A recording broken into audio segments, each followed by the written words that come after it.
You're watching The Legal Breakdown. All right, Glenn, so Donald Trump's gag order was lifted in his New York criminal trial. We spoke about that in our previous episode, and a lot of us were rightly concerned about this. But think about this. Trump's no longer gagged when it comes to witnesses, and so he will 100% avail himself of his newfound freedom to attack people like Michael Cohen and Stormy Daniels.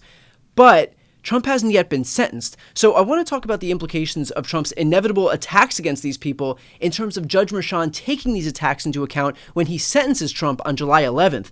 Did Trump's own attorneys set him up for failure by succeeding at removing the gag order? Brian, mark my words, this will come back to bite Donald Trump come July 11th, and here's why.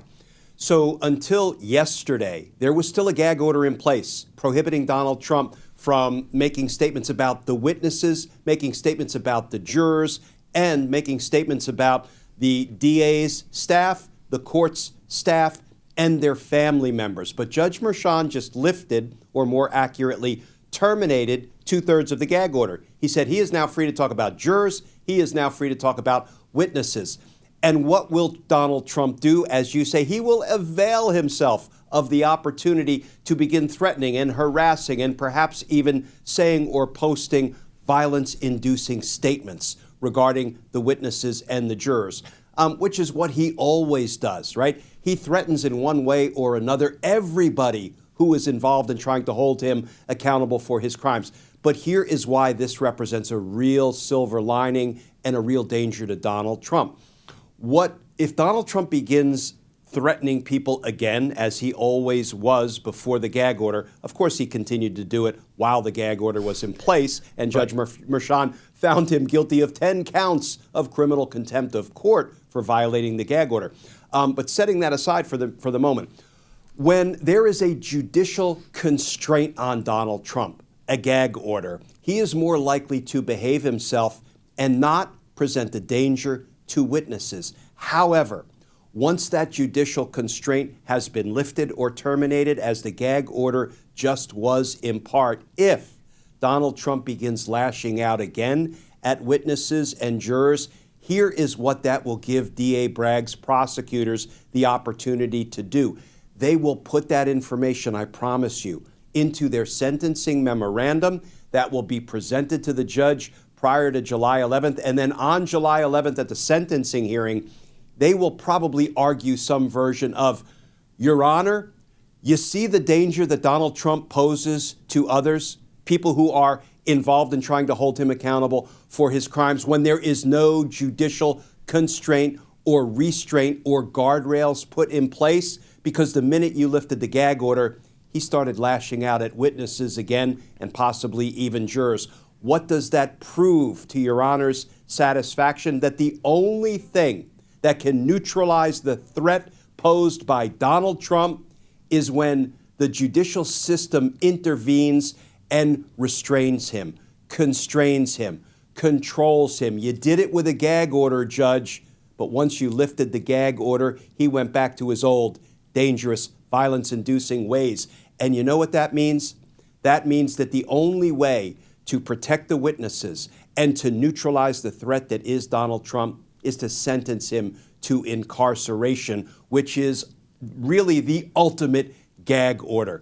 And because, Brian, one of the most important determinations a judge has to make at the time of sentencing is what kind of a danger does the defendant, who is now convicted, in Donald Trump's case, convicted of 34 felony crimes to try to steal the 2016 presidential election, what kind of a danger does he pose to others, to the community, to our democracy?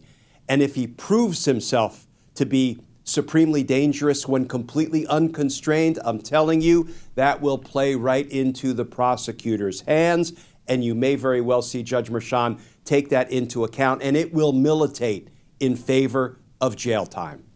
Well, this raises the obvious question, shouldn't Trump's attorneys know better? Like, they know that their client is unhinged and will take every opportunity to attack his enemies, and they know that Judge Maran will use any attacks from Donald Trump as a strike against him in sentencing. So what are they doing here? Why would they argue this motion in the first place? Well, let's remember, these are the attorneys who have lost every single case, civil, criminal, appeal. They lose and they lose and they lose. That's the only thing they're good at. So shouldn't they know better? Of course they should. They should have let the gag order ride until July 11th, when it would have expired entirely because Judge Maran would no longer have jurisdiction in the case, and Donald Trump would probably file his appeal of his conviction at that point. But listen, you know, they are nothing but bad decisions, bad tactics, bad strategy.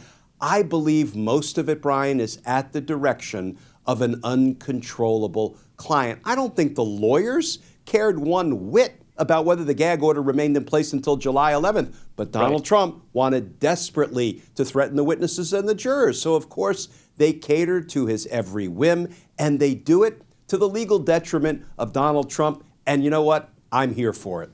You know, there was a lot of coverage about how folks couldn't really understand why Alvin Bragg and prosecutors didn't object to the Trump team's request to have this gag order lifted. Do you think that the that the Manhattan DA's office knew that Trump would be opening himself up to more liability by virtue of this gag order being lifted ahead of sentencing, and so that's why they refused to object to the request by the Trump team? I actually think they understood it was a valuable byproduct of the gag order being lifted, but I don't think that's what drove their decision. I think what drove their decision is the rule of law, because the reason the gag order was put in place, it wasn't some sort of a permanent restraining order preventing Donald Trump from talking about or threatening witnesses, jurors, or others. It was to protect and promote the due administration of justice during the trial proceedings. And once the witnesses' participation in the trial proceedings were at an end, and once the jurors had reached a verdict and been discharged, there really was no longer a lawful basis. A common sense basis, yes, but that's good enough. Not good enough. A common sense basis, yes, but that's not good enough. There has to be a lawful basis to keep the gag order in place. And I think both the district attorney's office and Judge Maran realized that now that the witnesses and the jurors were done, you really can't keep that part of the gag order in place. That is bolstered by the fact that Judge Maran kept the gag order in place with respect to the court's staff, the DA's office staff, and their respective family members. Why? Because in his order, he said, listen, the case is not over, and my staff and the district attorney's office staff is still up and running, and they still need to be protected against Donald Trump's threats, harassment, and intimidation. So that piece of the gag order will remain in effect until the sentencing date. So this was driven by the rule of law, not by the collateral consequences or implications of what it would mean if the gag order was lifted. And just to be clear for posterity here, do you believe that the collateral consequences then are going to be that Donald Trump is actually in a worse position as a result of this gag order being lifted than if it was in effect the entire time? 100%. All right. Well, we will, of course, stay on top of this as we head toward July 11th. For those watching right now, if you want to stay on top of all of Donald Trump's prosecutions, especially as we head toward his sentencing for his first conviction down in New York, please make sure to subscribe. The links to both of our channels are right here on this screen. Glenn is heading toward 1 million subscribers. So if you're not yet subscribed to his channel, please make sure to subscribe. My channel is on its way to 3 million. So again, if you're not yet subscribed, please make sure to hit the subscribe buttons right here on the screen. I'm Brian Taylor Cohen. And I'm Glenn Kirshner. This is The Legal Breakdown.